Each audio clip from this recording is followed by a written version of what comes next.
When I created the Roman Empire in November 2016, I knew nothing about the Roman Empire. I thought the Roman Empire and the Roman Republic were the exact same thing.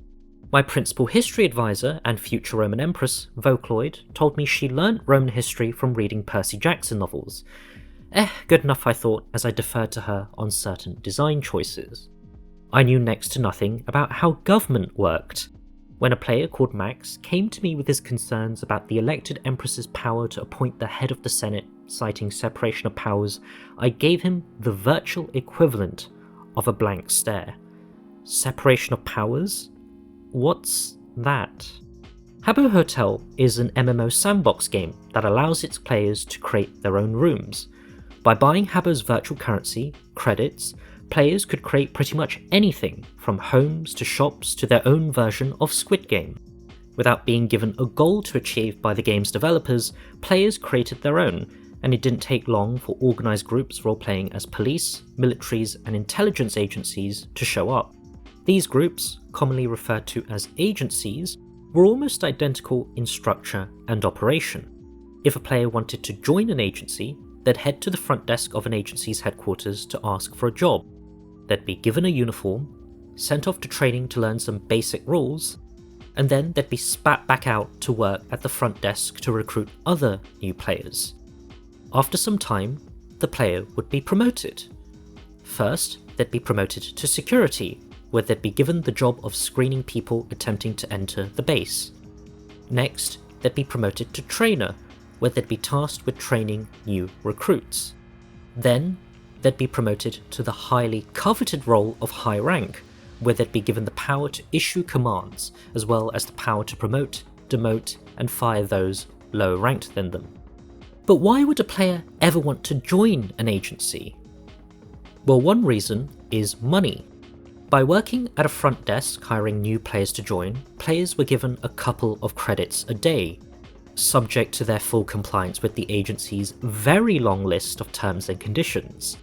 As credits, which were practically needed to do anything in the game, cost real-life money, working in an agency was often one of the very few options players had to get free credits. But that was only really true on Habbo itself. Strictly speaking, the Roman Empire wasn't created on Habbo Hotel. It was created on an illegal knockoff version of it known as a Habbo retro. These retros, which I'm not endorsing, played somewhat similarly to Habbo, with one massive exception. They gave out credits for free, transforming the game's most valuable commodity into virtual monopoly money. With monetary incentives being less of a draw, players joined retro agencies for other reasons. Some joined because they wanted power. Others joined because they wanted authority, and some joined simply because they wanted to be part of a community where they could play God. Back in 2016, the retro I was playing in, Habbo, was filled to the brim with agencies. You had the IPD, International Police Department, you had the EPF, Elite Police Force, you had Interboon, one of the worst portmanteaus I've ever seen in my entire life. You had MI6, the CIA, the FBI, the NSA, the NCIS, the NOPD, the ISD, the list goes on and on. And these agencies hated each other. In an environment where labour, the players to run these agencies, was scarce, the existence of so many competitors could prove fatal to one's existence. So, they went to war.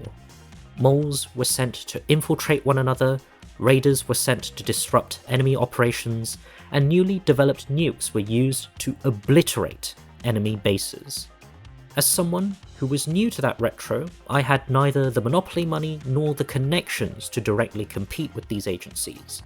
After all, why would anyone want to join an agency I just created when they could join one of the more well-established ones with more employees to boss around? I knew very early on that if I wanted to create an agency and have it survive, it had to offer something that others simply couldn't. And at the time, one of my biggest inspirations was the Habbo White House. Unlike virtually all of its competitors, which functioned more like multi-level marketing schemes than the intelligence agencies they were named after, the Habbo White House held regular elections for its top leader, the president. At a time when agency founders justified their absolute power on the basis that they spent hundreds if not thousands of US dollars worth of virtual currency building up their agencies, the idea that one of them could do that and then voluntarily give their power away was nothing short of revolutionary.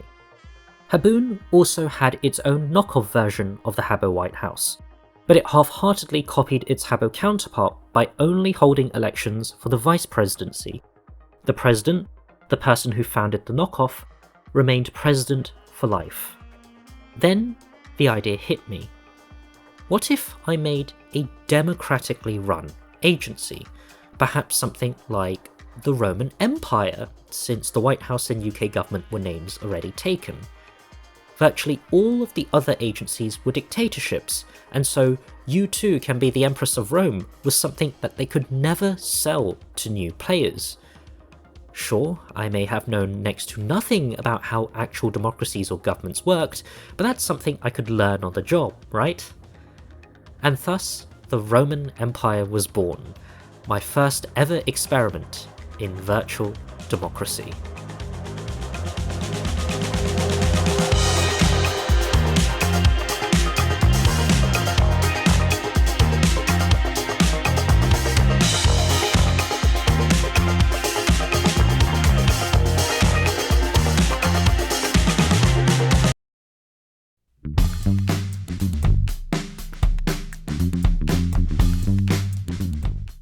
Hello, and welcome to CIA Training.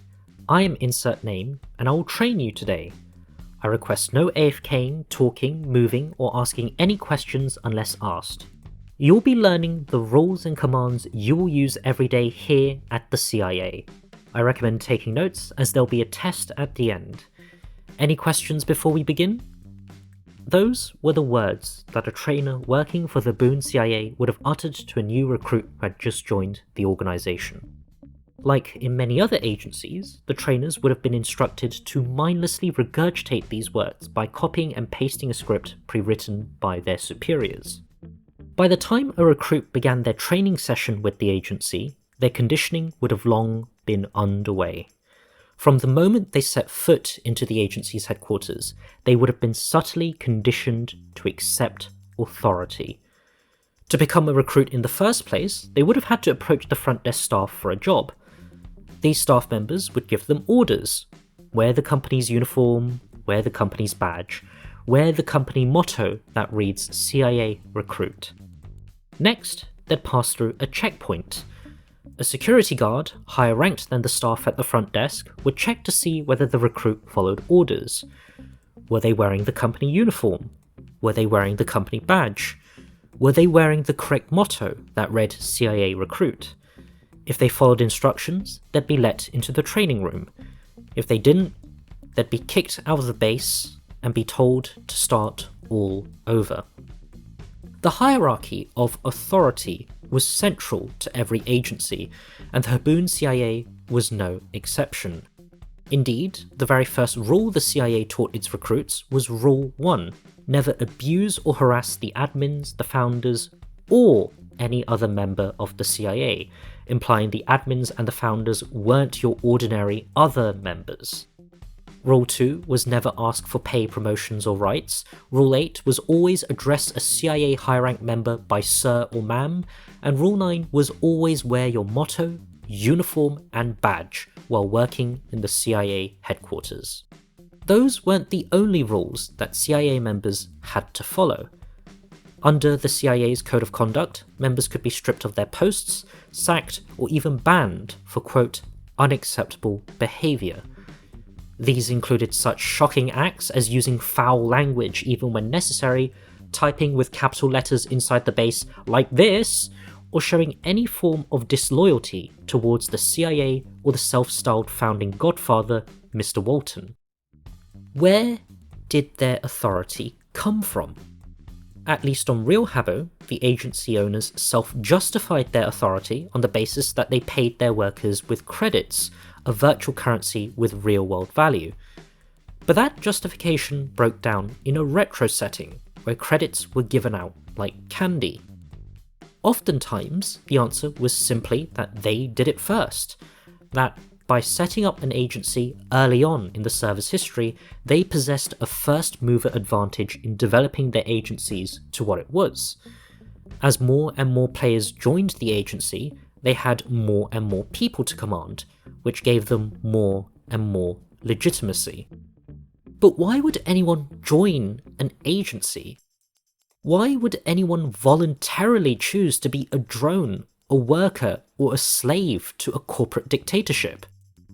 The answer was the implicit promise these agencies gave, that any player could reach the top.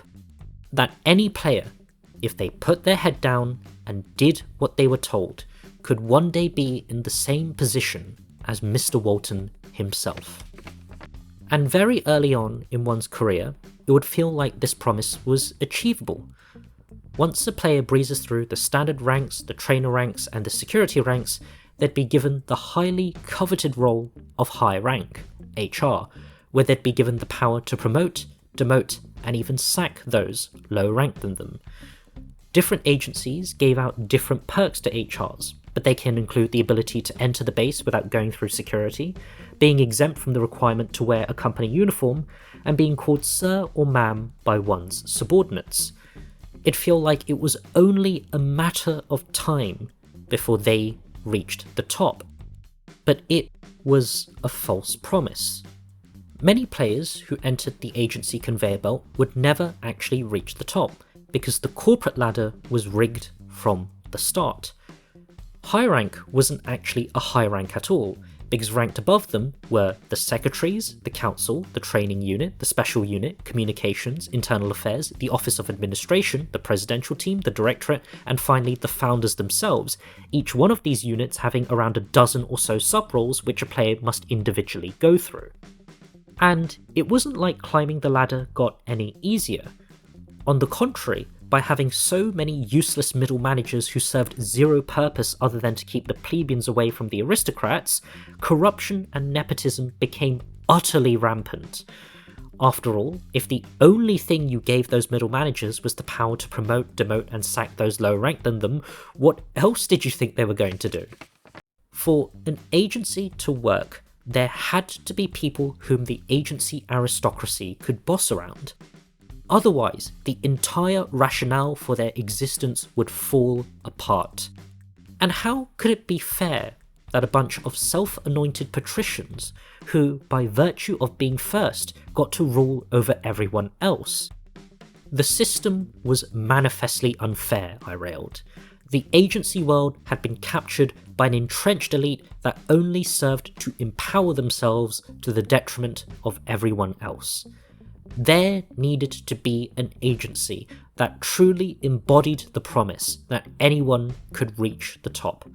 And if no one was going to do it, then I, as a newcomer to the hotel, a plebeian without any connections to the patricians of old, was going to make one myself. I was going to lead the server's plebeian revolution.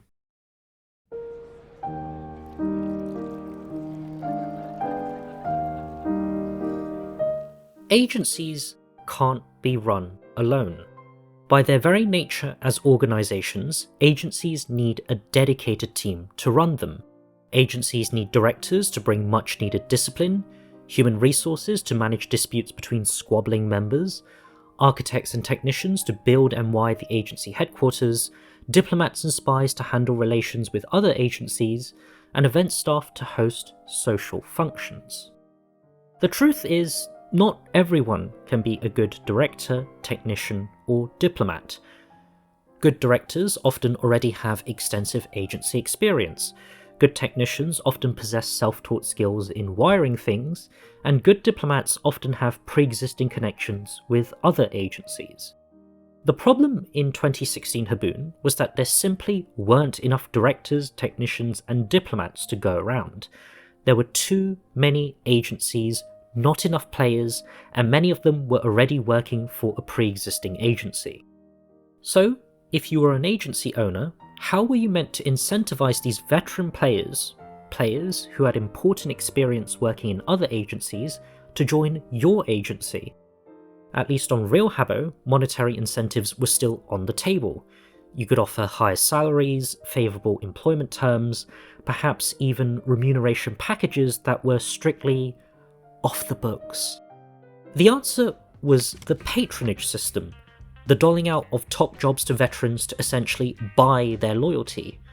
By stacking the corporate ladder with hundreds and hundreds of meaningless middle management roles, agencies preserved the power of the people at the top, thereby securing the positions of the veterans. But there were only so many top jobs you could feasibly hand out. An offer to be second in command of an agency was an enticing offer, 20th in command, not so much. By 2016, however, some agencies had a light bulb moment. No one said you could only have one person as second in command, right? In the same way that some organisations have multiple vice presidents, you could equally have a top management team with 3, 4, perhaps even a dozen supposedly co-equal managers, all simultaneously claiming to be second in command. And so began a trend of agencies pushing the patronage system to breaking point. Interboon, for example, had 5 people who were simultaneously 5th in command, 2 people who were 4th in command, 2 people who were 3rd in command, 6 people who were 2nd in command, 6 people who were 1st in command, and, extraordinarily, 7 people who were 0th in command because they actually began counting from 0. And if you thought that was bad, nowadays agencies can be led by a triumvirate of players, implied to be -2nd in command, and have their 5th in command agent representative assistants be outranked by at least 86 other people. But for how effective the patronage system was, and still is, in buying loyalty, there was one thing it couldn't offer to veteran players: actual, meaningful power. Nicole Dash may have been Prime Minister of the EPF, but she never had the power to appoint her own ministers. It was Vocaloid, EPF's founder, who did that for her. Nicole exclamation-mark, supposedly no relation to Nicole Dash, may have been Secretary of War, notionally with the power to direct the agency's military operations, but I'd be willing to bet that she wasn't aware of details of Operation UPA, a black op initiated by her own agency to infiltrate one of their rivals. It was Vocaloid, the operations leader, who knew about the op. Well, Vocaloid and I knew about it as well. The promise of democracy offered something to veteran players that no other agency could: actual, meaningful power. The Emperor or Empress of Rome, being the undisputed first in command, would be able to do things that these veterans could only dream of in their former agencies: appoint their own cabinet, write their own bills, and command their own militaries. But democracy was risky. There was no guarantee they'd actually be elected as the new Emperor or Empress of Rome. If they didn't secure the crown, and they didn't secure a high-ranking cabinet post, they'd likely be in a low-ranked position than if they had just stayed with their former employer. The patricians wanted something more in return. If I wanted their experience in running agency bases without older teenage supervision, if I wanted their connections to navigate the increasingly unstable geopolitical environment, if I wanted access to the secret cache of documents from their former employer which they definitely shouldn't still have access to, I needed to give something more in return. So, I struck a deal. The plebeians would retain the right to vote. There would still be universal suffrage, but only the highest ranking senators and legionaries would be eligible to run for Emperor or Empress. Only senators and legionaries who were of a sufficient stature were able to run as their second in command. The patricians who joined the Roman Empire would be parachuted to the top jobs within the legion or the senate, automatically making them eligible to run for office. That did the trick. Several high-ranking veterans jumped ship, including the owners of a smaller agency who agreed to merge with the Empire in return for cushy high-ranking jobs for themselves and their friends. It was perhaps a bitter pill to swallow. It appeared that I had sold out the plebeians, the new players who had joined the organisation at the first available opportunity. But I was adamant I needed the veterans' support. If I hadn't struck a deal, they wouldn't have joined the Empire. If they hadn't joined the Empire wouldn't have existed. I'd learnt the hard way that constitutions were the products of compromise. A change of the election rules, however, wouldn't be the only compromise that I had to make.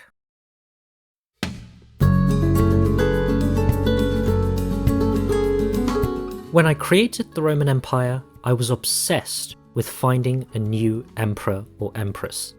I despised the title. I despised the implication that came with it. When Vocaloid and Contrary became the new empress and princess of the Roman Empire, I felt a sense of relief. I dutifully accepted my role as her Secretary of State, becoming the third most powerful official in the Empire. Upon Vocaloid's ascension to the throne, I quickly edited the Roman Empire's official website to show off its new leaders. I added an FAQ of never asked questions to emphasise the Empress's role within the organisation. The SPQR is a democracy. This means that the highest ranking leader of the organisation, the Emperor or Empress, is elected every 2 months, and therefore there are no owners of the Roman Empire. Vocaloid is currently the Empress of the SPQR. I continued. The founder of the SPQR is Calligraph, that's me. Founder is an honorary title.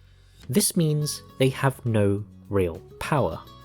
But if you explore the Empire's official website for a bit, you may notice a glaring omission. Where's the Constitution? In many virtual democracies, be they from Minecraft, Roblox or nation-states, a codified constitution is often the first thing that's created. After all, how else are people meant to know what constitutional rights they have, what things the president can do, or how new laws are created? The website itself doesn't give many details. The Legion and the Senate, for example, were described as the two main branches of government. We're told the Legion was the main defensive branch of the Empire, tasked with protecting the Empire's headquarters, and the Senate was the main legislative and judicial branch, tasked with writing and voting on new laws, running courts, and advising the executive office. But that's about it. And the more you delve into the website, the more problems you begin to uncover. Despite being told that there were only two main branches of government, we're simultaneously told that there was a consulate that acted as the main administrative branch of the Empire, and an executive office that acted as the highest administrative branch of the Empire. Why weren't these considered main branches of government? There was an empress who occupied the highest position attainable in the Roman Empire, in command of everyone and everything, and who was delegated the sole duty of governing the Empire. But how could that be when we just established that senators had an equally important role of writing laws, adjudicating court cases, and advising the cabinet? Did being in command of everyone and everything imply that the Empress could strong-arm the Senate to enact whatever law she wanted, or was this just ceremonial puff that had no legal effect? In short, I didn't know, and I still don't know. The Roman Empire never had a codified constitution, meaning it never had a single document that detailed precisely what the individual branches were or what powers they had. The innocent reason for this was that the idea simply never occurred to me. The UK, being one of the very few frames of reference I had as a teenager, is one of the very few countries not to have a codified constitution. The rules about what Parliament can do, what the courts can do, and what the Prime Minister can do are scattered around in various bits of legislation, court cases, and writings from people who have died a very long time ago. Incidentally, the Habbo White House, the organisation I had taken heavy inspiration from, also didn't have a codified constitution and wouldn't have one until 2019. But had I known what a codified constitution was at the time, I'm not actually sure I would have made one for the Roman Empire, because the constitutional ambiguity was kind of the whole point. The Roman Empire was still in its formative stage. Sure, it had just elected its first empress and princess, and it was getting the ball rolling with a growing base of senators and legionaries, but there were still so many details that had to be worked out. What was the legislative process going to be like? What kind of powers was the Legion going to have? How were the courts going to work? And I felt extremely unqualified to answer those questions. I knew nothing about Roman history, and I knew nothing about democratic government either. So I began deferring to other people whom I believed were more qualified than I. The Empress read a bunch of Percy Jackson novels, so that made her the most qualified person to Romanify the agency, like renaming the currency to the denarii. A bunch of senators whom I poached from the Habbo White House had experience working for a form of democratic government, so that made them the most qualified people to answer tough questions about what the Roman constitution should look like. Senator Max was adamant that the Secretary of the Senate, a cabinet post appointed by the elected Empress, couldn't be made head of the Senate because it would violate separation of powers, a term I'd never encountered before. He made it clear he wouldn't accept his appointment as the Secretary unless that was changed.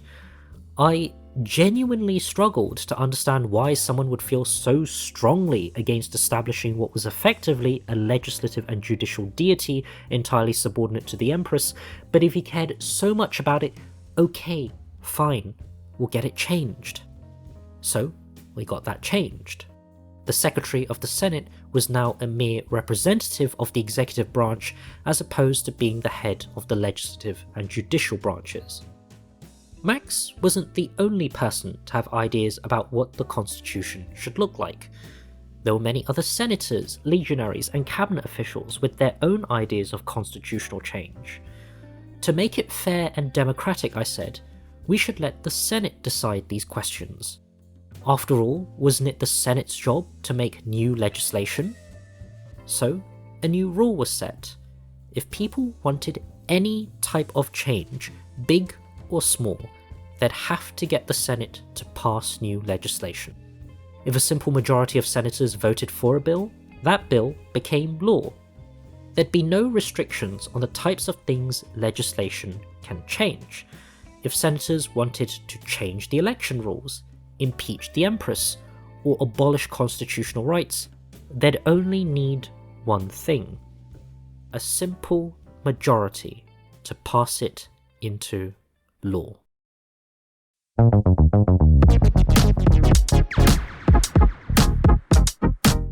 I walked out of the courtroom jubilant and elated.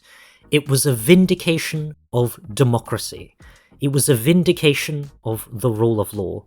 The terrorist Apollo was given justice he would have denied to countless numbers of his victims. Apollo was the owner of a rival agency, MI6. On the 23rd of December 2016, he was charged by prosecutors with violating Section 14 of the Defection Act, which made it a criminal offence to encourage the defection of a Roman citizen to a foreign organisation. Defection was defined under Section 11 as the unauthorised joining or creation of a foreign organisation. In damning screenshots presented by the prosecution, Apollo was shown attempting to persuade the Secretary of Defense Harvester to join MI6. If you don't feel comfortable at the SPQR, please see me. I can offer you a job as second in command. Nothing else to be said. You are loyal to this agency, and I see potential in you. I'm not asking you to join, I'm just telling you that I am always happy to accept you. The prosecution made its case. Apollo was the leader of a terrorist organisation, MI6, who had shown no respect for the rule of law. Apollo had shown no remorse, openly bragging in court about how MI6 had supposedly infiltrated the Roman Empire with its spies.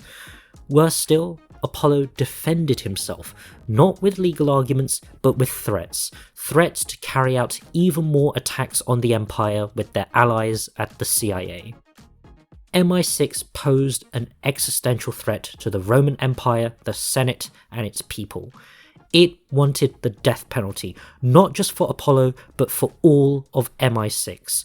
All of its leadership, all of its members must hang for the grievous crime that its leader had just committed. To be clear, when I say death penalty, I mean permanent ban, but death sounds cooler, so we'll go with that. Senator Judge Patrick was magnanimous. he sentenced Apollo to death, but declined to issue death warrants for all of MI6.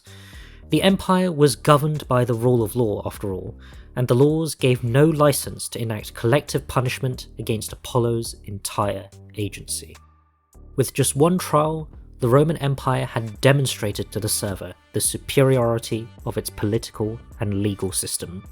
While in other agencies the owner would have been able to ban anyone they personally deemed to be guilty, in the Roman Empire the owner only banned those convicted by a court of law.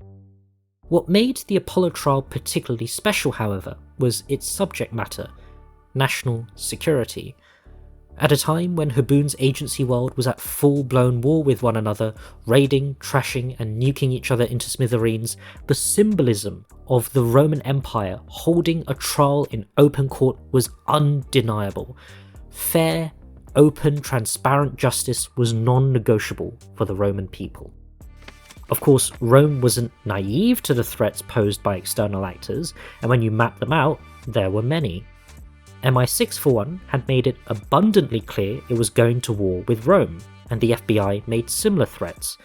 Intelligence reports suggested the EPF and Interbun conducted black ops against agencies that had done nothing to deserve it. And the CIA, by far the largest agency of the server, had not only demonstrated that it developed weapons of mass destruction, but it had begun using them against multiple agencies in a string of attacks that were unprovoked and unjustified. The Empire was broadly split on how it should respond to these threats. On one camp were the Doves, the people who emphasised the need for diplomacy and dialogue. Their case was that there were many agencies out there that desired nothing but peace, like the Roman Empire. If the Empire built up its connections, cooperated in interagency activities, and signed a bunch of treaties, it could isolate the aggressor agencies and turn them into pariahs. Perhaps an interagency UN or NATO could follow. On the other camp were the Hawks, the people who believed that this was never going to happen and the only way to respond was to fight fire with fire. The Roman Empire was besieged on all sides, fifth columnists, spies and traitors potentially hiding among us. The Empire had to take the initiative and go on the offensive. I had barely started my job as Secretary of State, and it already felt like I was walking a tightrope. The cabinet was divided on the issue, and one camp felt my job was completely useless. For the Doves, I continued the Empire's diplomatic efforts, dispatching envoys to friendly agencies like the Habbo White House, in the hopes we'd be able to sign an alliance treaty in the future. For the Hawks, I unveiled a new Iron Dome-style defence system, showing off in public its capabilities to repel potential raids from enemy agencies. The fact that it was a purely defensive system was something I repeatedly emphasised to soothe any apprehensions the Doves may have had about the signals it was sending to other agencies. The thing that really brought the two camps together, however, was the domestic solutions. The Senate appeared to be in broad agreement that it had to create a new slate of laws to criminalise subversive activities. The Civil Conduct Act, for example, criminalised certain actions that could be associated with foreign espionage, such as going invisible inside base, wearing a fake Roman badge, or fabricating one's rank. The Workplace Act criminalised the sabotage of security checkpoints inside the base. And as Apollo learnt the hard way, the Defection Act criminalised the encouragement of Roman citizens to defect to foreign agencies. Not everyone was happy about the direction the Senate was taking, though. Some chafed at what they saw as an increasingly authoritarian Senate that was criminalising an ever-growing list of activities. Was it necessary to make it a crime to disrespect members of society? Was it necessary to make it a crime to transform into a pet? Was it necessary to make both offences punishable by death for non-citizens? And some of these laws were incredibly unpopular. In particular, Section 1.2 of the Workplace Act made it a criminal offence to be AFK, away from one's keyboard, in any workstation of the base. It didn't matter if you were gone for just 2 minutes, if you had a real-life emergency to attend to, or indeed if you had any other reason. If you were AFK while sitting at a desk, you committed a crime under Roman law. A crime punishable by having all of your pay taken away and a demotion so harsh it could turn a patrician back into a peasant. What didn't help matters was that I was a legalist. I showed an intense devotion to enforcing the law. So, as the Senate appeared to be slamming the empire with even more edicts banning even more activities, I was going around religiously ticketing people for every single incident involving someone going AFK at the front desk. My legalism won me no favours, but I always told people I had no choice. The law reflected the will of the Senate, and if the Senate's legislation gave me no discretion in enforcing its unpopular laws, I could give no discretion either. If people didn't like it, they should lobby their senators to change the law. Never mind the fact that I was apparently one of the senators to vote for these laws according to the Senate's voting records, although, to be fully honest, I have no recollection of doing so. But as much as I exerted a lot of personal effort into enforcing the Senate's supposed prerogatives, the truth was that the Roman Empire still had a few hurdles to jump over before it could really be the shining beacon of democracy, the rule of law, and human rights it so proudly declared itself to be. The Apollo trial, for example, had some procedural irregularities that, in retrospect, really dented the Empire's claim that it was rule of law pilled. For one, there weren't any laws regulating court procedure, so the judge I appointed for the case, Senator Patrick, essentially had to make them up on the fly. I'm sure he tried his best to make it fair for both sides, but it also meant I was just able to holler in the public gallery of the courtroom like I was watching a pantomime. Secondly, Apollo wasn't actually offered a lawyer. I mean, the prosecutor I handpicked, Harvester, who was also simultaneously the key witness of the case, wasn't exactly a lawyer either, and I doubt appointing another kid to help represent the guy would have really helped with his case, particularly considering Apollo wasn't trying to defend himself anyway. Thirdly, Apollo was found guilty before the trial had even started. I mean that in a literal sense, by the way, like I literally found Apollo guilty of the crime, subject to his ability to provide sufficient evidence for his defense, and I provisionally gave him the death penalty for it. The trial that eventually happened wasn't the prosecution trying to prove he was guilty, since he was, rather it was the defense trying to prove he was innocent. Fourthly, the act that Apollo was charged with, the encouragement of defection, happened on the 23rd of December 2016. On that date, the Defection Act didn't exist. Section 1.4 didn't exist. There was no criminal offence that banned the encouragement of defection. Apollo was charged with a crime that was retroactively passed into existence. One moment there was no Defection Act, and the next moment there was a Defection Act, backdated to, oh how convenient, the 23rd of December 2016, the exact date of the alleged offence. Why would the Senate do this? Why would it ram through a retroactive criminal law just to get one guy prosecuted? Well, I mentioned previously that I had no recollection of voting on the bill, but I hadn't mentioned why I had no recollection. It wasn't that I didn't remember, it was because I couldn't have remembered, because the vote never happened. The Senate never voted for the Defection Act. The Senate never voted for the Workplace Act. The Senate never voted for a single piece of legislation. All of the Senate records were a lie.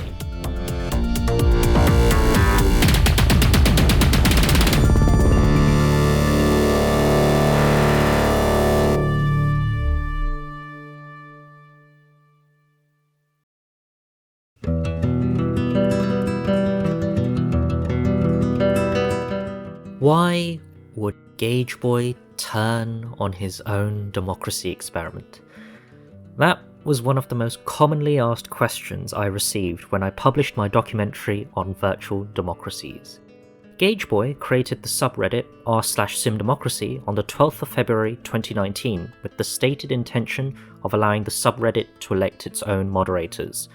Just 2 weeks later, that social contract was ripped apart as Gauge Boy overturned the results of a Senate election using powers he never had. Gauge Boy's story was neither the first nor the last story of tumultuous breaks virtual democracies had with their founders. Perhaps one of the reasons why founders may be so reluctant to fully hand over power is the inevitable consequence of democratization: loss of control. Once a founder hands over all of their powers to a democratically governed community, that community may take itself in a direction the founder may find objectionable, reprehensible, or self-destructive.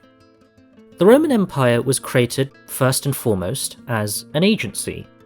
My goal had always been to get more members for the empire, to become the top agency of the server. I mentioned before why I made Rome into a democracy: to make it stand out from its competitors, to win over players, new and old. But here's a secret. When I created the Roman Empire in November 2016, I didn't actually believe in democracy, because I thought democracy was stupid. Think about it. Full-blown war had broken out in the hotel. Raids, trashings and nukings were commonplace. Espionage was rampant as groups tried to surveil one another. What did you think was going to happen if an up-and-coming agency, widely perceived to be a threat to the pre-existing agency establishment, publicly advertised itself as being a democracy? Our competitors, by virtue of being dictatorships, held one key advantage. Their owners had full control over their agency's national security. One of the most damaging attacks one could inflict against an agency was a trashing, the griefing of an enemy base. It temporarily disabled an enemy's ability to continue operations, it acted as free publicity for the attacking agency, and it sowed internal chaos and division as the enemy played a game of Among Us in a bid to root out potential traitors. Trashings, however, could only be done if the room owner of the base gave out room rights to the trasher. Room rights were special permissions that allowed players to place and move furniture in a room, allowing them to either grief a base manually or to install a nuke to blow up the room automatically. Room rights, however, were also required to do another thing: kicking people out of the room. If an owner didn't give out room rights to enough people, the base was susceptible to a different type of attack: the raid, which involved getting a group of people to spam the base, block its entrances, and generally cause a massive nuisance. A key part of agency warfare was thus determining who to give room rights to and who not to. A dictatorship had full control over who they gave room rights to. If their bases were trashed, raided, or nuked by their enemies, their supreme leaders had no one else to blame but themselves. To a certain extent, I too had control. I owned the Empire's base, I owned the Empire's treasury, and I owned the Empire's website. But unlike my competitors, I was bound by political constraints. There was no feasible way I could deny giving room rights to the Empress herself. Don't get me wrong, I tried. I distinctly remember stalling for as long as I possibly could when the Empress began asking for room rights. I tried avoiding any mention of the request in discussions, I tried automating the base as far as I could to negate any need for them, I even tried to conceal the ownership of the base by making an alt account room control just so my name wouldn't keep popping up every time you entered the base.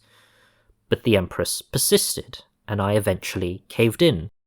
The Roman Empire couldn't credibly claim to be a democracy if its elected Empress couldn't even open a bunch of doors on her own. I had no choice. But this set a dangerous precedent. Everyone could now see that the Roman Empire's weak point was its democracy. If an agency could infiltrate the empire with enough of its moles, it could potentially get one of their own to be elected and destroy it from within. If the empire wanted any chance of surviving, it needed to fortify its democracy. What I needed was control over the system. How could I achieve sufficient control? Well, firstly, I needed to reduce civic participation. If there were fewer people involved in the democratic process, it meant there were fewer people who could pose a threat to the empire. I'd already taken steps to do that by restricting who could actually run for office in the first place. And it may not surprise you to learn that I wasn't particularly gutted about the quote-unquote deal I struck with the patricians. On the contrary, it was exactly what I was going to do anyway, and now I had a group of people I could scapegoat for it. But that wasn't the only thing I could do. I may not have understood fancy terms like separation of powers or judicial review, but what I did understand was power, and I understood that the most powerful positions within the Empire wasn't actually the throne, it was the Senate, with the power to pass whatever law it wanted with a simple majority, parliamentary sovereignty, along with the power to issue verdicts in trials. The position of senator was absolutely busted. I needed to do everything in my power to convince people not to become senators. So how did people become senators? In short, after a player cycled through a bunch of low-ranked roles, citizen, civil servant, and praetorian guard, analogous to front desk staff, trainers, and security, they were given a choice on whether they wished to join the Legion or the Senate. And, to put it bluntly, the Legion was basically useless. The only thing legionaries could do that senators couldn't was the power to access a bunch of toys provided by the Iron Dome to repel raids that never happened. It was a far cry from the power to actually make laws and adjudicate cases, so there was no real reason why anyone should pick the Legion over the Senate. But it was all a matter of framing. When it was time for a praetor to choose between Legion or Senate, I framed the choice like this. Did you want to be a glamorous, conquering war lady, bravely leading her troops into battle and defending the Empire against barbarian hordes, presumably funded by Satan himself? Or did you want to be a boring do-nothing paper pusher that sat around in court all day trying to prosecute someone for being AFK at the front desk? Yeah, that's what I thought. With the pool of potential political threats to the Empire minimized, the second step was made a lot easier, surveilling the rest for potentially treasonous activities. The good news was that I already had experience doing something like this. Before I joined Habbo, I was part of a different retro where I had a variety of jobs. One of these was being a game show host, where I'd host games like Bingo, Musical Chairs, and Deal or No Deal, as well as other games I created. And like in any other private industry, I had competition. So to remain one of the server's most beloved and iconic entertainers, I kept tabs on my competition. Like, very close tabs. Like, breaking myself into a locked room to obtain screenshots of a competitor's secret project by getting one of his friends to leak me the room password close. So, surveilling the entire Roman population was a trivially easy task. I created a database of every single Roman citizen, meticulously keeping track of their employment status, finances, and potential affiliations with foreign agencies. I surveilled the headquarters with alt accounts to monitor base activity while I was quote-unquote gone, and I covertly installed bugs in every single room of the base, including meeting rooms, so I could tap into conversations for potential fifth column activity. Now, some of these activities would be easier to conduct if there was some legislative basis behind them, so I just unilaterally created legislation to make it happen. I mean, yeah, there was supposed to be a Senate, and indeed if you check the Roman Empire's official website, these laws were voted on, but I employed a tactic known as lying. These votes never happened. I marked myself as approving my own bills, obviously, and I'd mark the most inactive senators as approving it as well, but all of this was entirely fraudulent. If any senator asked me about the vote, I'd just lie and tell them they missed the last Senate vote. If one of the inactive senators had somehow come back from the dead and asked why on earth they were marked as voting for the bill, I would have brushed it off as an administrative error. Whoopsie daisy, my bad. By the way, when I say my bills, I do mean all of them, as every single piece of legislation the Roman Empire ever had was written by me, a fact I tried to clumsily conceal by literally signing a bill with someone else's name on it. Not everything could be done through legal channels, though. The Apollo trial had set several precedents. One was that evidence had to be presented openly in a court of law, and two was that players could only be banned following conviction by a court. Those precedents were incredibly problematic. You could imagine the potential public outrage that would be caused if I casually disclosed in court the existence of a previously unknown mass surveillance program just to prove someone's guilt. Or you could imagine the public furor that would be generated if I just went ahead and banned someone without a trial. What I needed was a way to covertly disappear confirmed national security threats without the need for a ban or an open trial. What I needed was a CIA-style black site. Discreet, low profile, and plausibly deniable. Using an obscure game-breaking bug to freeze the game clients of players who tried to enter the Roman base, affected players wouldn't actually see a message saying they were banned from the room. Instead, their client would just coincidentally crash every time they entered the base. Of course, if they tried to enter with an alt account, they'd be able to see that only their main account was being disappeared, allowing them to potentially raise flags about their main account being targeted somehow. But that's why you had plausible deniability. The Roman Empire does not and has not hacked the accounts of other players. The Roman Empire does not, unlike other agencies, ban players other than in strict accordance with the rule of law. The Roman Empire strongly condemns the deranged fever dream speculations spread by MI6 as part of its malicious disinformation campaign. National security isn't just about internal security though, it's also about external security. As Rome's Secretary of State, I took protecting Rome's external security just as seriously. I obviously ran a covert network of spies and informants, personally answerable to me, that gave me intelligence reports of raids, trashings, nukings, etc., but I also got my hands dirty and did some recon myself. Knowing your enemy's intentions isn't enough though.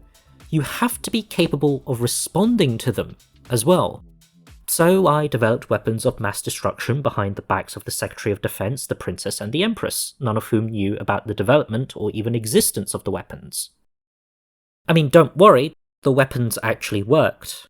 I know because I tested a prototype on the Habbo White House, a test that none of them gave authorization for. To be fair, why would they? The Habbo White House was an incredibly friendly agency.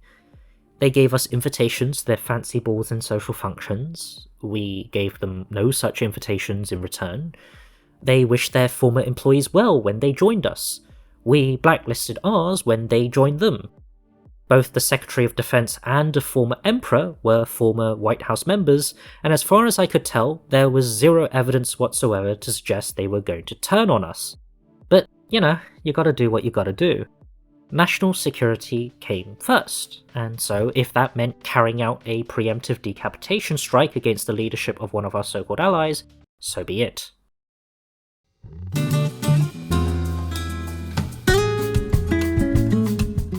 One of the dangers of being a propagandist is buying into one's own propaganda. Throughout my time in the Roman Empire, I continually professed my love for democracy. I professed my love even as I fabricated Senate records to make it appear they voted for my laws. I professed my love even as I organised show trials for crimes that didn't exist until I retconned them. I professed my love even as I never ran a single election because Vocaloid and Contrary ran completely unopposed to be its first Empress and Princess. In the end, I bought into my own propaganda. I believed that what I had done was democracy. I believed that what I had shown was that democracy was a superior form of governance. I believed I was a true lover of democracy. The positive experience I had in running the Roman Empire would propel my interest in virtual democracies and government for years to come, and it'd end up being the first of several that I'd find myself participating in.